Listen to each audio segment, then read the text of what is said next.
युद्ध भूमि में मेरा सामना करो।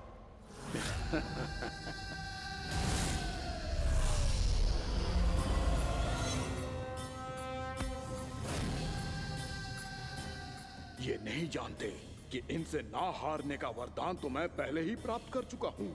इसलिए युद्ध ठीक से आरंभ हो पाए उससे पहले ही इन्हें जीत लूंगा मैं।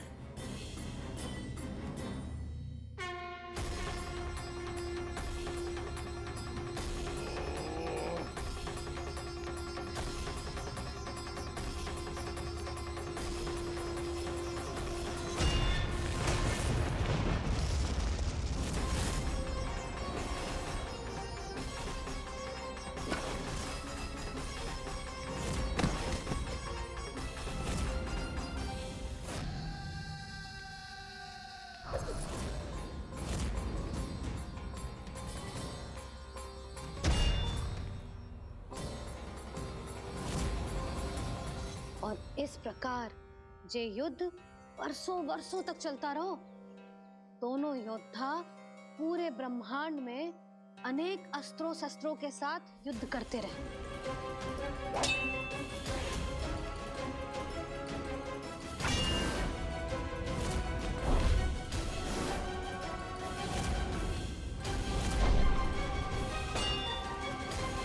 फिर क्या हुआ मैया?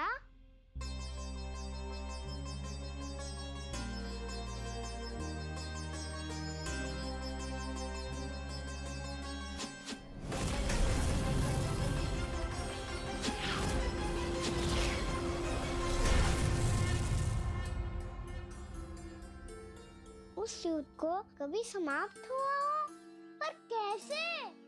शीघ्र ही वो राक्षस थक गौ लल्ला।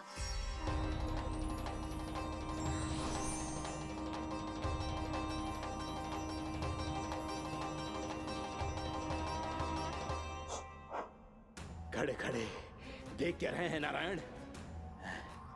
आक्रमण कीजिए, वध कर दीजिए मेरा।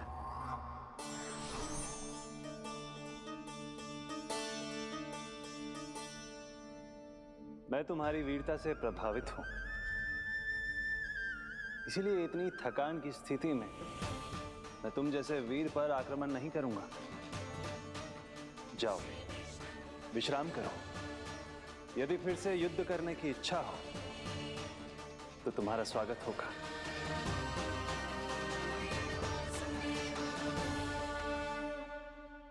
जे कह के श्री नारायण बद्रिका आश्रम चले गए और वहां हिमवत नाम की एक कंदरा में ध्यान लगा के बैठ गए। उधर वो राक्षस विश्राम करने लगो। अनेकों दिन बीत गए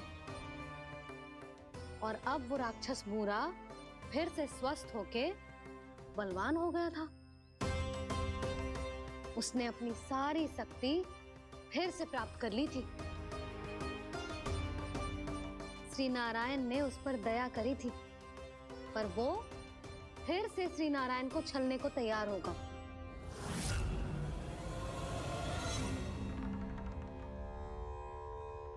ध्यान में बैठे बैठे श्री नारायण योग निद्रा में चले गए, पर दुष्ट मूरा इसी अवसर का लाभ उठा के उनकी कंदरा में घुस आयो ताकि वो सोते हुए श्री नारायण पे आक्रमण कर सके।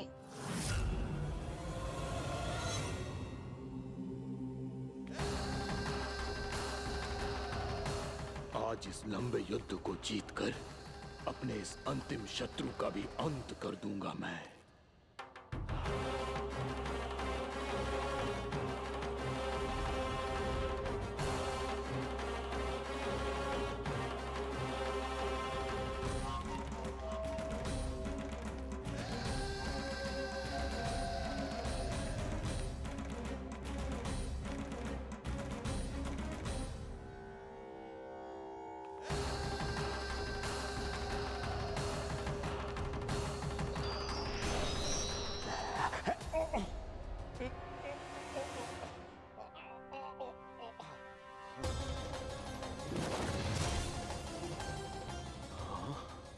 दुष्ट राक्षस,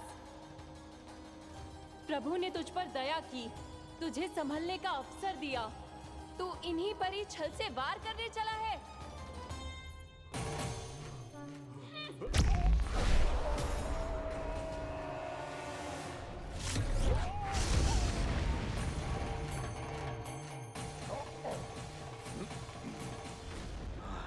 मैं अजय हूँ, मुझे कोई पराजित नहीं कर सकता। ब्रह्मा का वरदान है मुझे। तूने नारायण से अपराजय होने का वरदान मांगा था मूर्ख, उनकी शक्ति से नहीं। ध्यान से देख, मैं तेरी मृत्यु हूँ, मृत्यु।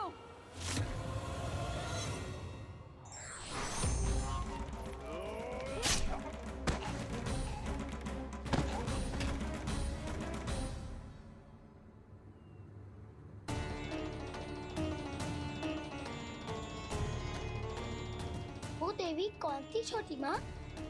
और कौन बलराम, वही तो थी देवी एकादशी।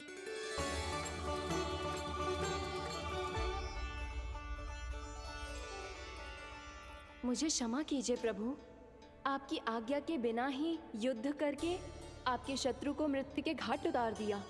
क्षमा नहीं, आपकी तो प्रशंसा होनी चाहिए देवी। असुर राज को मारकर आपने सभी देवताओं को मुक्त करवाया है। इस पापी के अहंकार से तीनों लोकों की रक्षा की है आपने।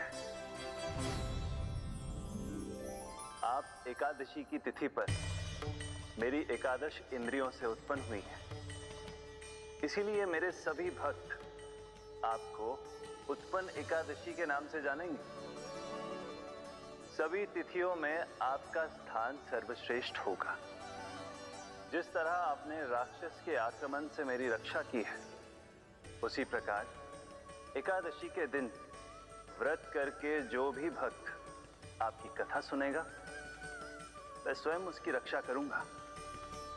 जो आपकी पूजा करेगा, उसे मेरी विशेष कृपा प्राप्त होगी और उसके साथ साथ उसे मिलेगा धन, सिद्धि और मोक्ष।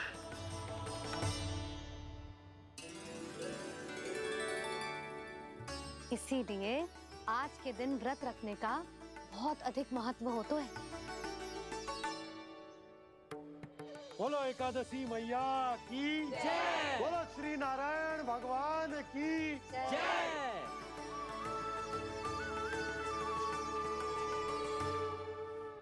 प्रभु की कृपा से एकादशी का महत्व भी पता चल गो और मेरा व्रत भी सफल हो गो। अभी नहीं भूला राम, एकादशी का व्रत पूरी तरह तभी सफल होता है जब द्वादशी के दिन उसे पूरा किया जाता है।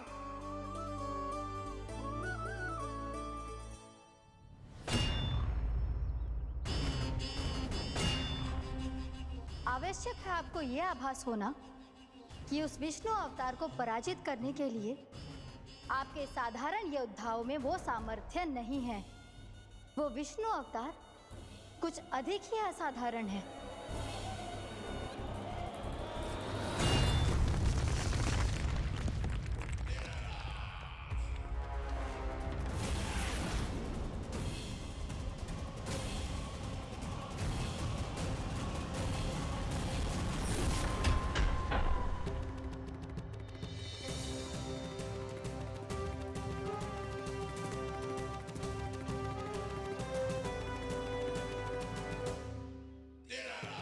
अब मैं दिखाऊंगा उस विष्णु अवतार को असाधारण शत्रु क्या होता है।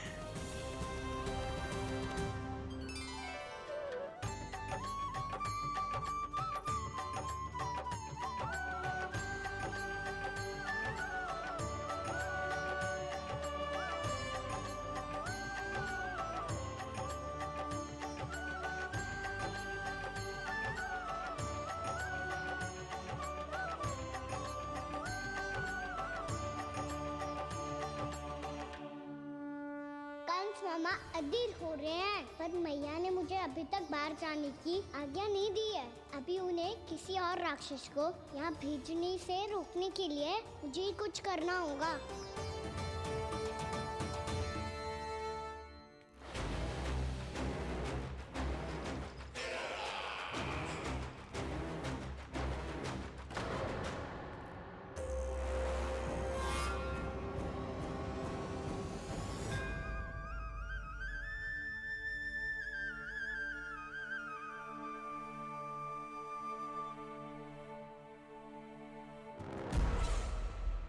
कौन हो तुम?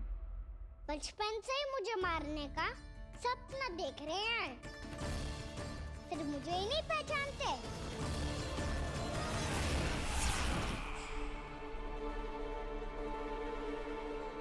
बचपन से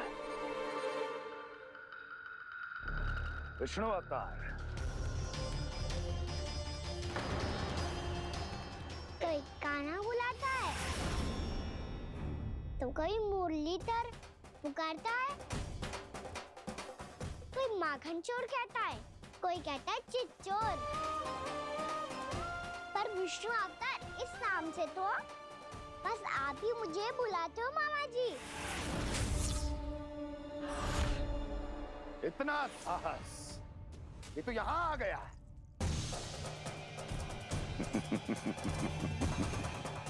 यहाँ आ तो गया तू विष्णु अवतार, किंतु यहाँ से जीवित नहीं जाएगा। तेरे इस शीश को तेरे धड़ से अलग कर दूंगा मैं।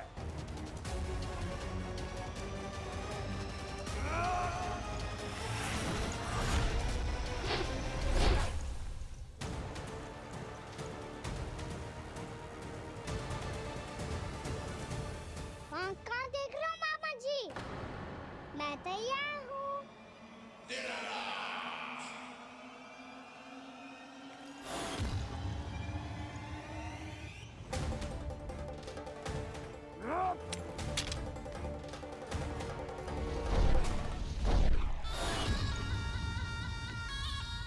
मामा जी, आप सदैव इसी तरह क्रोध में रहते हो क्या?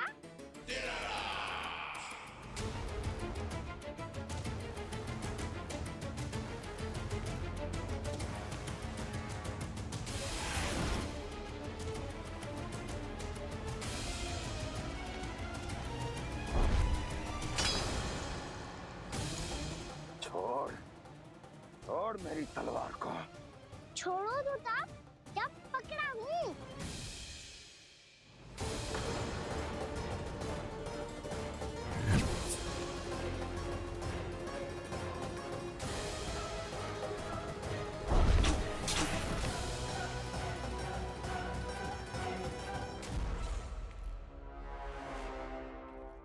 मामा जी,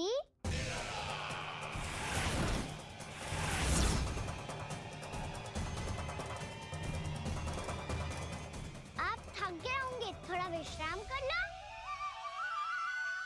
आपका तो पता नहीं, मैं अवश्य थक गया हूँ।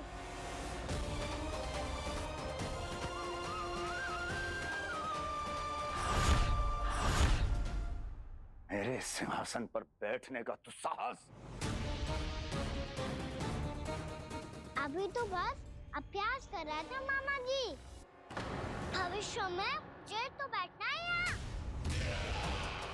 आपने बल प्रयोग करके से अपने पिताजी से छीना था, मैं आपसे छीन लूंगा। जो छल और बल से लिया जाए वो अधिक समय तक टिकता नहीं है मामा जी।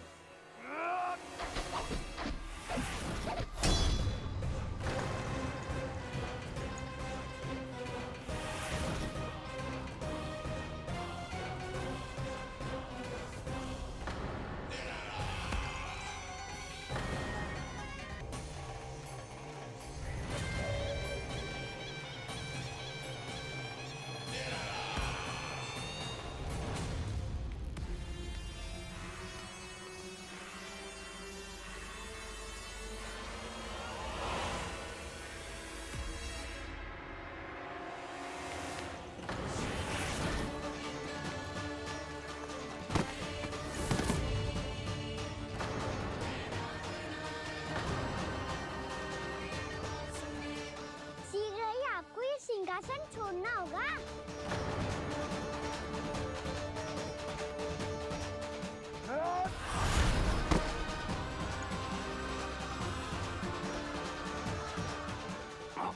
वो मेरा सिंहासन छीनना चाहता। वो आ रहा है, वो आ रहा है। सैनिक, सैनिकों, सैनिकों! दुर्जन, बंद कर दो सभी द्वार और झरोखे, सब के सब। इसकी हर संभावना पर इतना कड़ा पहरा बिठा दो कि ना तो कोई महल के भीतर आ सके ना कोई बाहर जा सके। मुझे महल के चप्पे चप्पे की सूचना चाहिए। जाओ।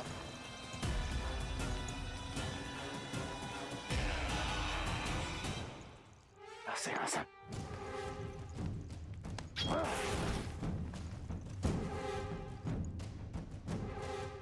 अब आ, दुष्ट मायावी, ए छलिया विष्णु अवतार, मैं कंस तेरी प्रतीक्षा कर रहा हूँ। आ, देखता हूँ मेरे सिंहासन पर कैसे बैठता है तू। आ, मुझे तो बस कुछ समय चाहिए था, वो मिल गया। अब करते रहिए आप प्रतीक्षा।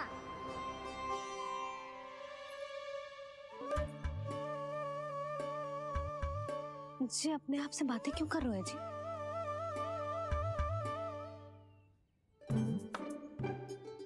आप मुस्कुरा क्यों रहे हो? ना कछु ना। बताओ क्यों मुस्कुरा रहे हो? तुम्हीं पर गए हैं जी। जब तुम व्रत करती हो तो तुम भी ऐसा ही करती हो। इसी प्रकार भूख अधिक लगने पर अपना ध्यान भटकाने के लिए स्वयं से ही बड़बड़ाती रहती। होगा। आपको तो बस मेरा उपहास उड़ाने के लिए बहाना चाहिए।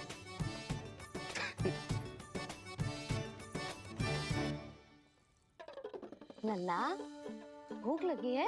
ना मैया, व्रत करे तो भूख कैसे लगेगी?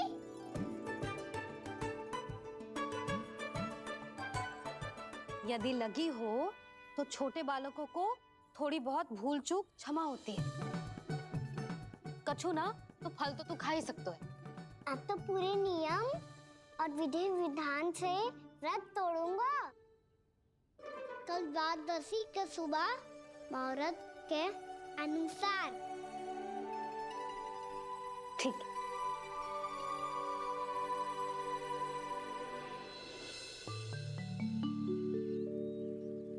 लल्ला, एकादशी समाप्त हो गई है, द्वादशी लग गई है। अब तू व्रत तोड़ सकते है। भोजन कर ले।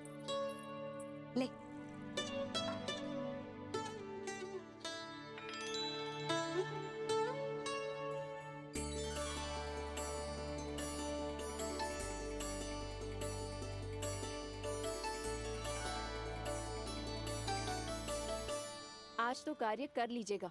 मैं ना चाहती कि सब गांव वाले फिर से आपका उपहास उड़ाएं।